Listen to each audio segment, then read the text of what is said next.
हाँ तो बच्चों, जैसा कि मैंने पहले आपको बताया था कि जो कंडक्टर का रेजिस्टेंस होता है वो डिपेंड करता है उसके टेम्परेचर पर, जैसा कि या रेजिस्टिविटी भी, जैसा कि हमने बताया था रो बराबर M upon N E square T. तो जैसे जैसे टेम्परेचर बढ़ेगा टी घटेगा, और टी घटने से रो या आर में हमारा एल और ए आ जाता है। आर में ये रो वाला तो है ही, और एल और ए और आ जाता है, जैसा कि आपको पहले बता चुके हैं। आर बराबर रो एल अपॉन ए। तो इन दोनों ही केसों में हम क्या देख रहे हैं कि जैसे टेम्परेचर बढ़ाते हैं तो रिलैक्सेशन टाइम घटेगा, तो रो या आर बढ़ेगी। तो अब मैं आपको बताता हूँ टेम्परेचर कोफिशिएंट ऑफ रेजिस्टेंस। माना स्टार्टिंग में टेम्परेचर हमारा इसका जो रेजिस्टेंस है वो आर नॉट है 0 डिग्री सेल्सियस पर टेम्परेचर पर, या टी नॉट मान लें हम, टी नॉट डिग्री सेल्सियस पर रेजिस्टेंस आर नॉट है। अब मैंने इसका टेम्परेचर बढ़ाया और कुछ समय बाद उसका टेम्परेचर टी हो गया, तो रेजिस्टेंस भी बढ़ कर के आर टी हो गया। तो टेम्परेचर कोफिशिएंट ऑफ रेजिस्टेंस जो होगा, ये समझ लीजिए, जो टेम्परेचर होगा आर टी वो बराबर होता है R naught 1 plus alpha delta T. तो इससे हम अल्फ़ा की वैल्यू निकाल सकते हैं। अल्फ़ा की वैल्यू क्या आ जाएगी? R T minus R naught upon R naught into delta T. Delta T का मतलब टेम्परेचर डिफरेंस, पहले टेम्परेचर बाद का था टी और शुरू का था T minus not T not. तो इस तरह से ये आपका ये फॉर्मूला आ जाता है। अल्फ़ा बराबर R T minus R naught बटे R naught T minus T naught. ये टेम्परेचर कोफिशिएंट कहलाता है। ये सारी चीज़ें वही हैं जो मैंने अभी आपको बताई हैं। अब आता है non ohmic conductor. Non ohmic conductor का मतलब है ऐसे कंडक्टर जो ओम्स लॉ को फॉलो नहीं करते। अभी तक तो मैंने ऐसी रेजिस्टेंस बताए जो ओम्स लॉ को फॉलो करती हैं, और ओम्स लॉ को फॉलो करने वाली रेजिस्टेंस में क्या बताया था मैं, यदि ग्राफ एक प्लॉट करें वी और आई के बीच में, तो एक स्ट्रेट लाइन आती है जो ओरिजिन से पास करती है। लेकिन ऐसे कंडक्टर जो ओम्स लॉ को फॉलो नहीं करती हैं, तो या तो स्ट्रेट लाइन आती है वो ओरिजिन से पास नहीं करती, या फिर वो जो है वो स्ट्रेट लाइन नहीं होती, जैसे कि यहाँ दिखाए गए हैं। तो ये जो है वाटर वोल्टामीटर के लिए है ग्राफ, ये जंक्शन डायोड के लिए है। तो ये दोनों ही ऐसे कंडक्टर हैं जो ये शो करते हैं कि ये नॉन ओमिक कंडक्टर हैं। अच्छा, अब आती है बात कलर कोड की। देखिए, रेजिस्टेंस जो होता है उसके कलर को देख करके हम ये बता सकते हैं कि इसका रेजिस्टेंस कितना है। कैसे बता सकते हैं कि जो रेजिस्टेंस होते हैं बाज़ार में उस पर कलर लगे हुए होते हैं। 3 कलर इस तरह से होते हैं और एक कलर थोड़ी सी दूरी पर लगा हुआ होता है। इन 3 कलरों में ये जो फर्स्ट 2 कलर हैं ये सिग्निफिकेंट नंबर्स देते हैं। फर्स्ट 2 कलर्स सिग्निफिकेंट नंबर्स बताते हैं, और जबकि ये जो थर्ड कलर है, ये तीसरा वाला, ये मल्टीप्लायर नंबर देता है। इसको मैं आपको समझाऊंगा। इस तरह से आप समझ सकते हैं कि हमारे पास 4 कलर हैं ABC, और ये चौथा थोड़ा दूर है। तो इसमें जो पहले A और B हैं ये सिग्निफिकेंट नंबर देंगे। A फर्स्ट सिग्निफिकेंट और दूसरा B जो है वो सेकंड सिग्निफिकेंट, और स्ट्रिप C जो है वो मल्टीप्लायर नंबर देगी। स्ट्रिप D जो है वो क्या बताती है, परसेंटेज एक्यूरेसी बताती है रेजिस्टेंस की। तो अब इनके नंबरों का तरीका क्या है उसको हम एक फार्मूले से याद कर सकते हैं। B Roy great Britain very good wife. इनको नंबरिंग देते हैं। इस बी को 0 1 2 3 4 5 ये 8 9 तक आ जाते हैं। इस बी का एक विशेष मतलब है ब्लैक, दूसरे बी का मतलब है ब्राउन, आर का मतलब है रेड ऑरेंज, ओ का, ये वाई का मतलब है येलो, जी का मतलब है ये वाला पहले जी का ग्रीन, इस बी का ब्लू, पहले बी का ब्लैक और दूसरे बी का ब्राउन, और ये तीसरे जो बटन है इसका ब्लू, और इस वी का अर्थ है वायलेट, और इस जी का ग्रे जो कि पहला ग्रीन था, और डब्लू ये जो आता वाइफ नोवा इसका वाइट। तो मैं एक एग्जांपल से समझाऊंगा, और इसी प्रकार से इनको हम मल्टीप्लायर दे सकते हैं 10 की पावर 0 से लेकर 10 की पावर 9 तक। जो चौथा कलर है उसके दो भाग होते हैं, गोल्डन, सिल्वर या फिर नो कलर। गोल्डन का मतलब इसकी टॉलरेंस 5% है, सिल्वर से मतलब 10% है, और कोई कलर नहीं है, कलरलेस है तो 20% है। तो इसको एक एग्जांपल से मैं आपको दिखाना चाहूँगा। सपोज करें पहला रेड, दूसरा मैंने ले लिया ग्रीन, तीसरा ले लिया ब्लू, चौथा ले लिया मैंने गोल्ड। तो इसका रेजिस्टेंस क्या होगा देखिए। फर्स्ट जो कलर है वो सिग्निफिकेंट देगा रेड।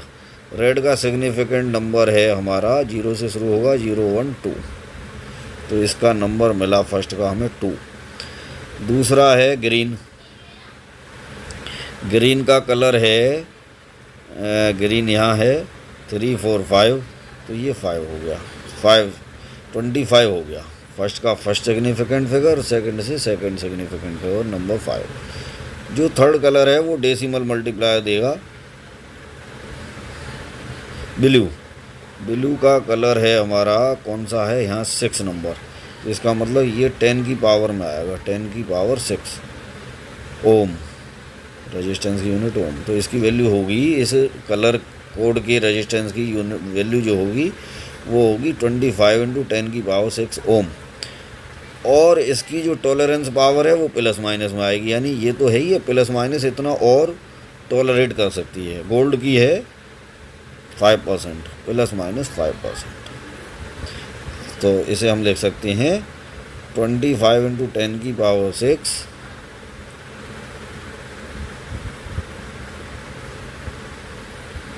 Ohm plus minus 5%। इस तरह से हम कलर कोड की सहायता से किसी भी रजिस्टर का रेजिस्टेंस वैल्यू मेज़र कर सकते हैं।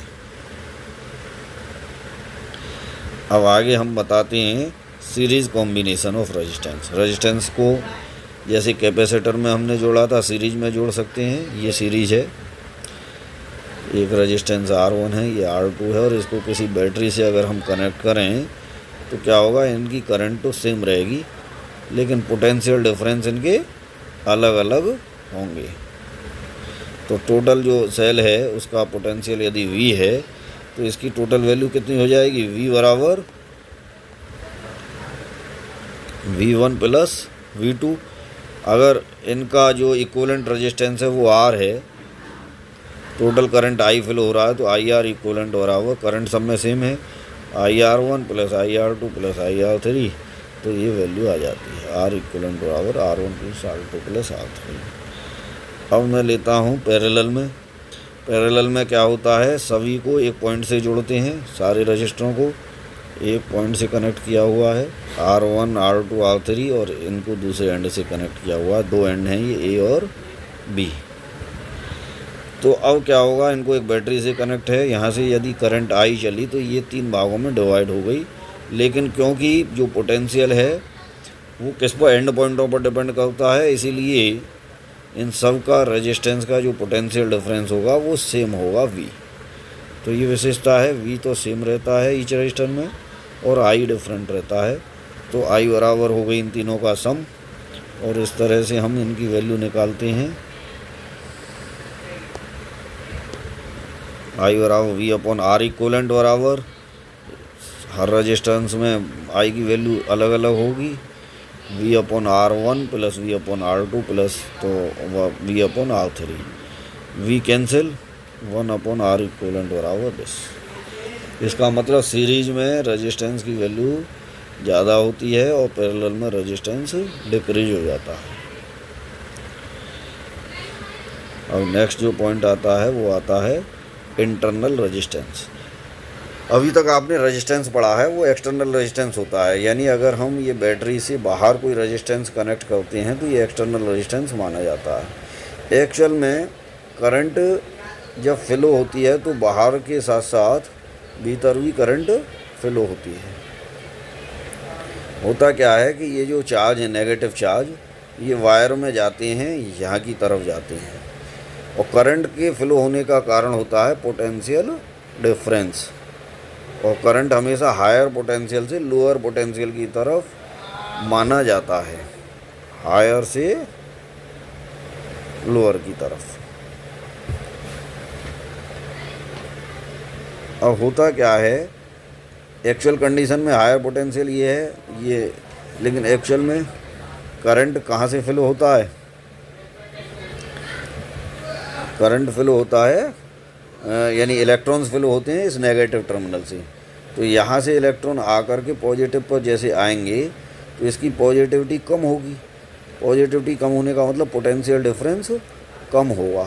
तो अगर ये पोटेंशियल डिफरेंस लगातार कम होता चला जाएगा तो थोड़ी देर बाद करंट रुक जाएगी, जब दोनों का पोटेंशियल बराबर हो जाएगा। तो इसीलिए इस सेल का काम होता है पोटेंशियल डिफरेंस को मेंटेन रखना। इसे मैं बात बताऊंगा। तो करंट फ्लो होने का मतलब ये इलेक्ट्रॉन पूरे सर्किट में फ्लो होते हैं, तो पॉजिटिव से नेगेटिव की ओर भी करंट फ्लो होते हैं। तो जब अंदर इलेक्ट्रॉन फ्लो होता है तो इस सेल के अंदर जो इलेक्ट्रोलाइट है या इलेक्ट्रोड्स हैं वो इस करंट का या इस इलेक्ट्रॉन के फ्लो होने का क्या करते हैं? अपोज करते हैं। इसे ही हम क्या कहते हैं? इंटरनल रेजिस्टेंस कहते हैं। तो इंटरनल रेजिस्टेंस क्या है? जो resistance offered by electrolyte and electrodes of the cell, cell के इलेक्ट्रोलाइटों के द्वारा लगाया जाता है। जब इलेक्ट्रिक करंट कहाँ फ्लो हो? इसके अंदर फ्लो होती है। इसको स्मॉल आर से डिनोट करते हैं। और ये किस किस बात पर डिपेंड करता है? इलेक्ट्रोडों के बीच की डिस्टेंस कितनी है सेल के अंदर।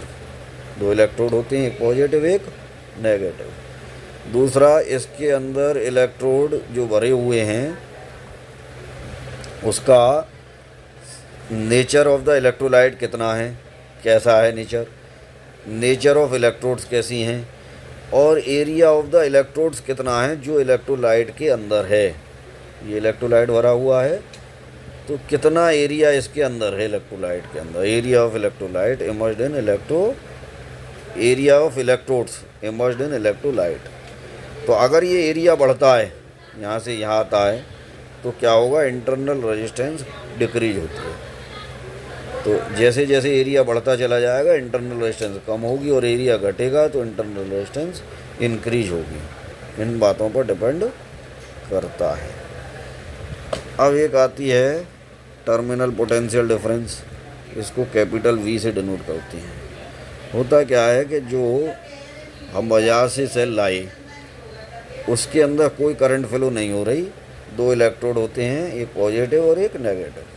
तो इन दोनों के बीच में जो पोटेंशियल डिफरेंस होता है, जब सेल में कोई करंट फ्लो ना हो तो उसे कहते हैं EMF of cell. EMF of cell, E का मतलब है इलेक्ट्रोमोटिव फोर्स। Electromotive force. लेकिन यदि हम इसको किसी एक्सटर्नल सर्किट से जोड़ दें तो क्या होगा? करंट इसमें फ्लो होने लगेगी, और करंट जब फ्लो होगी तो कुछ करंट सेल के अंदर भी जाएगी। इंटरनल रेजिस्टेंस आर के कारण क्या होगा? वहाँ कुछ वोल्टेज ड्रॉप हो जाएगा। V बराबर आई आर। अगर आई करंट है तो कितना हो जाएगा? आई आर कम हो जाएगा। यहाँ आर है तो यहाँ का पोटेंशियल डिफरेंस जो होगा एंडों का वो कितना होगा? आई इंटू आर। तो ये जो आई इंटू आर है ये टर्मिनल पोटेंशियल डिफरेंस कहलाता है। टर्मिनल पोटेंशियल डिफरेंस क्या हुआ? Potential difference between two electrodes of the cell. अब ये नहीं दो इलेक्ट्रोडों के बीच का हो गया, क्योंकि एंड पॉइंटों पर डिपेंड करता है ये रेजिस्टेंस। इसमें कुछ पोटेंशियल क्यों ड्रॉप हो गया? क्योंकि अंदर करंट जा रही है और इसके अंदर रेजिस्टेंस है, तो वहाँ ड्रॉप हो गया, कम हो गया। तो इन्हीं सेलों का potential difference between two electrodes of the cell in closed circuit, यानी जब करंट फ्लो हो रही हो, उसे हम कहते हैं टर्मिनल पोटेंशियल डिफरेंस। और इसकी एसआई यूनिट होती है वोल्ट।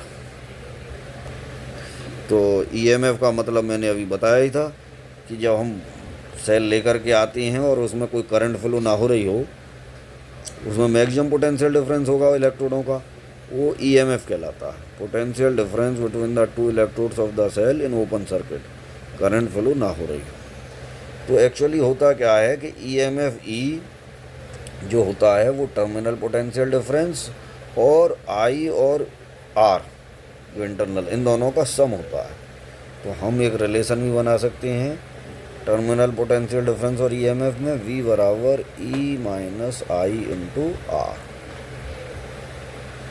और इस I की वैल्यू क्या होगी, अगर मैं चाहूँ तो, अगर टोटल ईएमएफ E है, टोटल रेजिस्टेंस इसका कितना हो गया, R एक्सटर्नल था, R तो एक्सटर्नल है, और इंटरनल रेजिस्टेंस है स्मॉल r, दोनों सीरीज में हो गई, R प्लस R।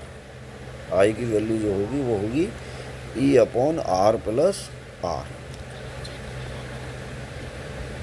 तो मैंने क्या पढ़ाया अभी कि V बराबर होगा E माइनस आई आर, और एक V बराबर हो गया आई आर। तो इससे हम इंटरनल रेजिस्टेंस की वैल्यू निकाल सकते हैं, स्मॉल r बराबर कैपिटल R। इसे V की वैल्यू को यहाँ रख दें और स्मॉल r की वैल्यू निकाली जा सकती है। तो ये कब है, जब मैं सेल को एक्सटर्नल रेजिस्टेंस से कनेक्ट किया हुआ है, करंट फ्लो हो रही है पॉजिटिव से नेगेटिव की। यदि ये सेल डिस्चार्ज हो जाए और मैं इसको चार्ज करना हो, तो इसको हम हाई वोल्टेज बैटरी से कनेक्ट करेंगे। हाई वोल्टेज बैटरी से कनेक्ट करने के लिए क्या किया जाता है, इसको हाई पॉजिटिव से जोड़ते हैं पॉजिटिव को, और नेगेटिव को हाई नेगेटिव से जोड़ते हैं। तो क्या होगा, करंट अब इस पॉजिटिव से इस पॉजिटिव की ओर फ्लो होगी, यानी करंट की डायरेक्शन माइनस हो गई आई आर। उस स्थिति में टर्मिनल पोटेंशियल डिफरेंस की वैल्यू हो गई V बराबर E माइनस आई की वैल्यू भी हमारी माइनस आई है इंटू R, यानी E प्लस आई आर। यानी टर्मिनल पोटेंशियल डिफरेंस इंक्रीज हो जाता है अगर हम सेल को चार्ज करें। सेल को डिस्चार्ज करते समय टर्मिनल पोटेंशियल डिफरेंस डिक्रीज होता है, ये करंट है यहाँ, तो टर्मिनल पोटेंशियल डिफरेंस डिक्रीज होता है।